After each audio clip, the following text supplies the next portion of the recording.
Hey Zen fam. So recently I was watching a video from Generation Pixel where he was commenting on 10 questions that are doing the rounds in the YouTube gaming content creator scene. And he basically said, I wanted to meet this person, this person, this person, and this person. A couple of people I knew, good channels. I got to talk to him in the comment section. He said, dude, you should totally do one. So I thought, aye, why not? I've got the day off. I'll do a video. Now it's a few days after Generation Pixel's video, but this is when I've got the time off work. But before I get into it, remember, keep watching the community post feed of this channel because soon will be the 1000th upload live stream Q&A special. So watch out for that. Anyway, so the first question, uno, was what type of games do you like playing? That's a big question for me because I've been gaming since I was like 7. Technically speaking, I've been gaming most of my life because the first thing I ever played was a tabletop 2-player Galaxian in a Greasy Spoon cafe when I was like about 4. Maybe, I don't know exactly because I have the memory of walking and stuff, and my sister was born, and she's about 3 years younger than me. And I was talking and I had my own agency and I could control the game.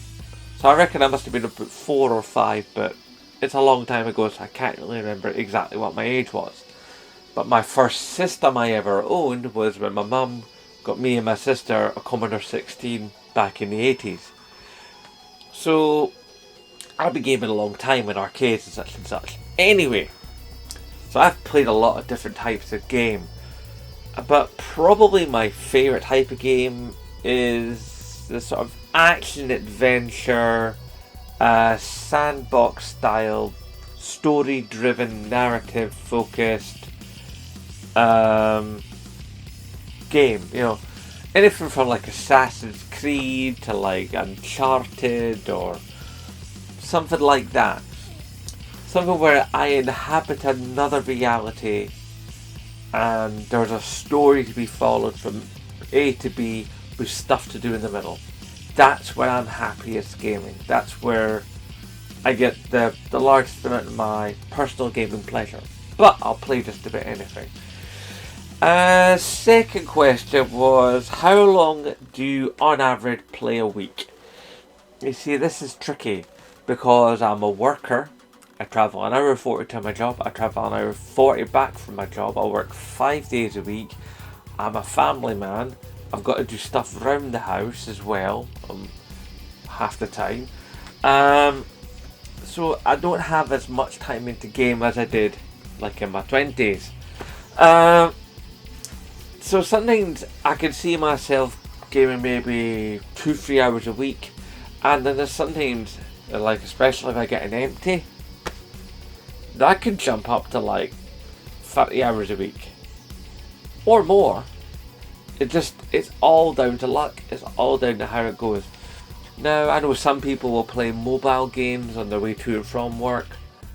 I've never really been that big on mobile games, especially on my phone. I mean, don't get me wrong, I had a PlayStation Vita, I've had a PSP, I love those systems, but generally speaking, I played them stationary. I tried to play them while travelling on holidays and stuff with my wife's family, but it never really felt right because I was being jostled about by the road, you know, so you'd miss a control input or something would happen at the window and you turn to see it and next thing you know you're dead.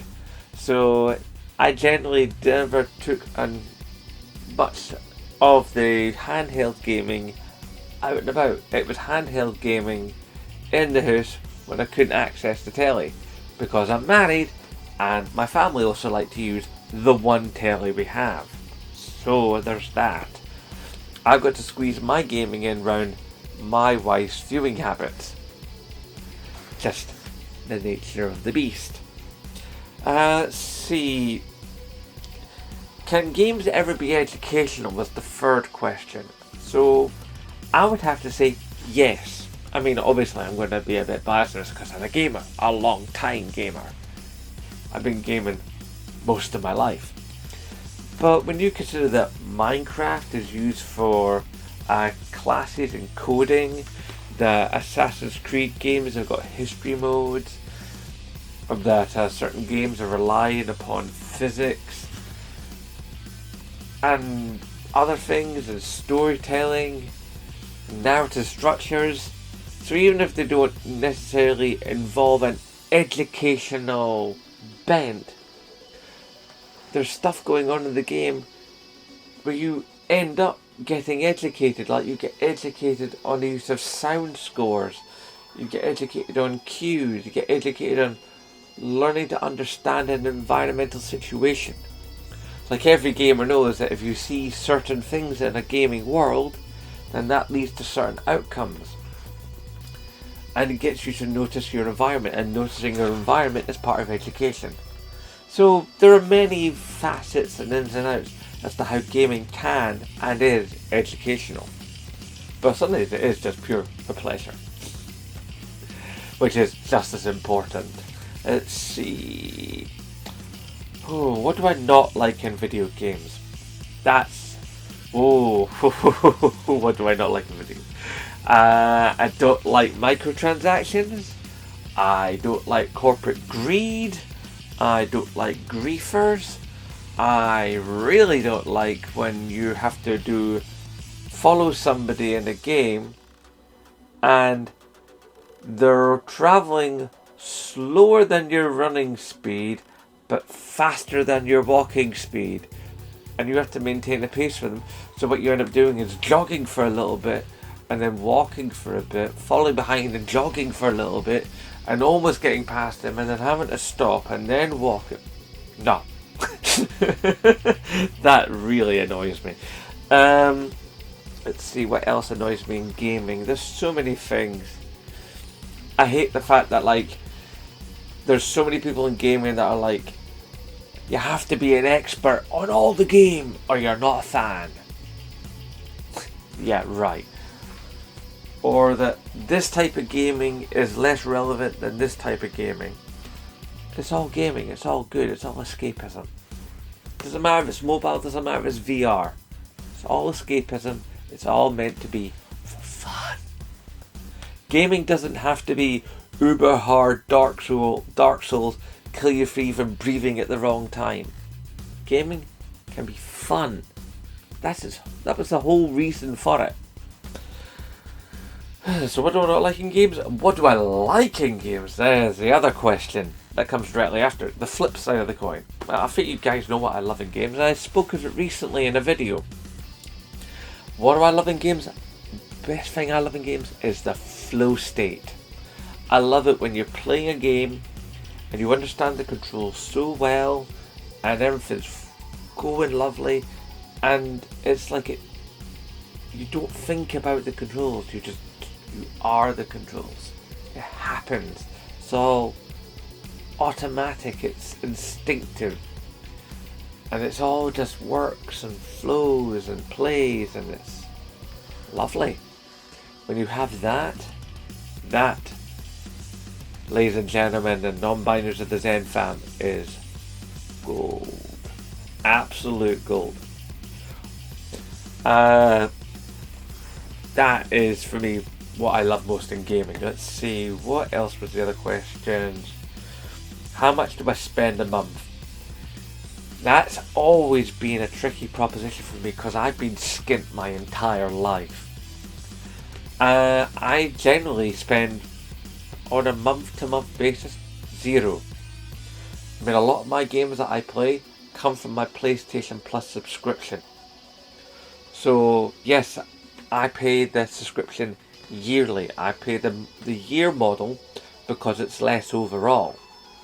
Even though, admittedly, I am doing the extra tier, which costs more. It's like 100 and odd quid. But then I would drop down to Essential if I could. But if I drop down to Essential, there's a bunch of games in the PlayStation Plus backlog, that if I drop down to Essential, I lose those games. And I paid for those games. So I'm kind of paying to keep the games that I've paid for. It's a vicious cycle.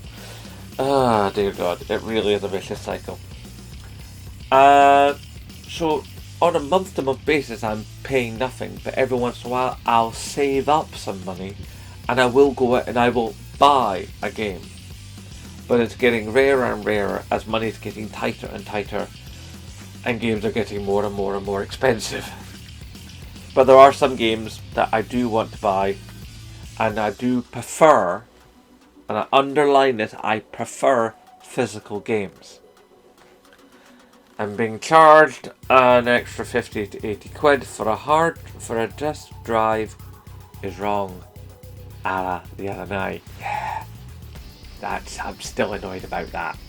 As is most of the internet, let's face it. Let's see, so favourite console.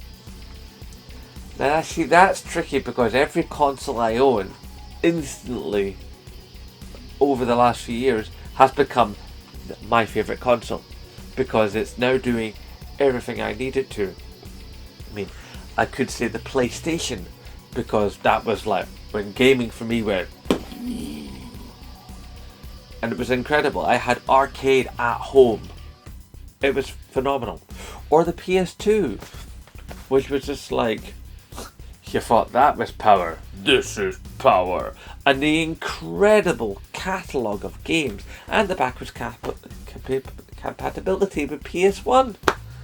It's like, it was amazing.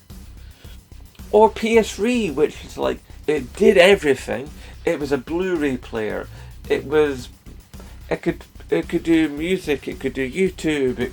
I could store music from CDs onto the system in a playlist and play them back in my games. I could do video calls with people. I did do video calls with people. You had move capability. You had the camera. It's like the PS3 was an incredible system, and I loved it. I still do. Sometimes I miss owning it. PS4 was incredible because it's basically how I really got this YouTube channel started, because I used to film my YouTube videos by sitting my phone on top of my telly, and I had to angle it every single time, and I had to do this complex arrangement with mirrors so I could see that, like, because I was using the camera on the back of the phone to get the best image instead of the front facing camera, because that's got less pixel density. So I had to do this complex arrangement with mirrors to make sure that I was in frame and all the rest of it, while balancing the phone and making sure it wouldn't fall. And then I found out from someone who used to subscribe to the channel, I don't know if they're still out there, but their name was Lana Blurp, and she was fantastic. She always used to be in the comments. I think I even mentioned her in a video once before, many years ago. And I don't know if you're still out there, Lana, but I thank you, because you are a big reason as to how this channel looks the way it looks, because she told me about how you could do green screening with PlayStation 4 and using Share Factory and all the rest of it, and now with PS5 I have Share Factory Studio and more capabilities and slightly better green screening tech and a high def camera. Plus the PlayStation camera was good. The one for the PlayStation 5 is obviously better because it's an upgrade. So I love the PS4 and its vast library, and obviously I love PS5 because of the incredible power, the speed of the SSD. There have been some great games this generation, although there should be more. And of course, I love the DualSense. The DualSense is incredible.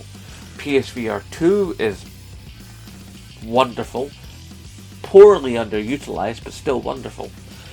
So the answer to the question is whatever the current system is, but I can't discount what's come before. I love what I love when I love it, and I'm sure I will love PlayStation 6 if indeed there is one, and chances are there will be. I don't see myself owning a PlayStation 5 Pro unless it's a competition to win one and I get it. Other than that, yeah, I'll be sticking with my base level PS5 and hopefully able to afford a PS6. And hopefully the PS6 won't be an crazy, super expensive thing that, like, hopefully Sony will learn how much the people are shall we say, rather unenamoured with the pricing model of PlayStation 5 Pro and can it doing a bit. Let's see, favourite gaming movie was the next question, wasn't it? Favourite gaming movie? There's so many to choose from. I mean, I could choose the Mario movie recently because that was just incredible. Me and my son had a brilliant time with it, and it was full of so many Easter eggs, and it looked good, and I mean, Chris Pratt actually was really good as Mario, which surprised me no end. And of course, Jack Black as Bowser. I mean, the whole thing just worked, and you know, the nihilistic star in the dungeon, and I could go on for days. Or the Assassin's Creed movie, because I actually liked it. I know, that's weird to hear, but I actually liked the Assassin's Creed movie. I've watched it like about 2 or 3 times. I mean, the one thing I'll say about the Assassin's Creed movie, if that movie had come out in that state but 5 years previously, people would have had less of a problem with it. The movie came out in the state it was in too late. Because so much had been done in movies to that point, inside and outside of video game movies, that the movie looked dated. And admittedly, it did have some pacing problems. So there is that. And there's been various gaming movies over the years that I've enjoyed. But it's the kind of guilty pleasure, I suppose you could say. But I love the first Mortal Kombat movie. I've watched that so many times. It's just a sort of joy to it because the fight choreography, as someone that used to study martial arts, it's brilliant. And there's so many quotable bits and the "get over here" and the jankiness, and it's like it's just fun. I just love Mortal Kombat. And when I used to be a nightclub dancer, the theme tune from that movie was my theme music. It was like the guys at DKY at some point in the night, they'd chuck that on and I'd get out the floor and I'd be throwing out spin kicks and hook punches and acrobatics, you know, interspersed with dancing. That was, you know, and it's thanks to me being a nightclub dancer that I met my wife, and wow. Yeah, the name Dancing with Trousers is, over the last couple of years, has faded out of the metal scene in Edinburgh, but there's still some people that remember me. Good times, good times. Favourite video game character? That's a hard one because I've played so many games and I've had so many experiences that it's hard to nail it down to just one. I mean, I could say Aloy because I really love the Horizon games, and I just like her quippiness, and she's clever and she's capable. Or it could even be it's like, I don't know, it's just too many video game characters shoved in his head out. I could say Crash Bandicoot because it's fun, but the games are then also kind of stressful. I mean, there's just too much. There is just too much. I can't settle on one. I mean, there's old characters, there's new characters. I mean, I could even go and say something like, what's his name? The bloke from the Deus Ex games, Adam Jensen. There's something about Adam Jensen I've just always liked. He's so cool and he's so capable and put together. Or you could even say Duke Nukem because he's just a complete and utter laugh. There's just too much to choose from. I can't settle on one. So that answer, I'm just going to have to draw a line under it and leave it blank because that's just too big a question. I mean, consoles is bad enough, but actual characters? Ooh. I mean, I've played on every PlayStation system, I've played on a few other systems, and I've played on a bunch of retro systems. So asking me to pick a favourite console was bad, but asking me to pick a favourite character? For all those games I've played on, all those systems. Honey, that dog on Nut Hunt. Dear God. Let's see. What was that last question? What was it again? I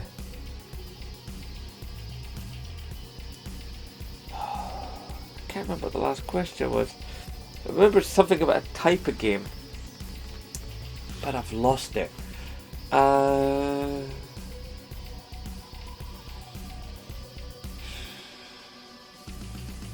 Nah, it's gone. Sorry.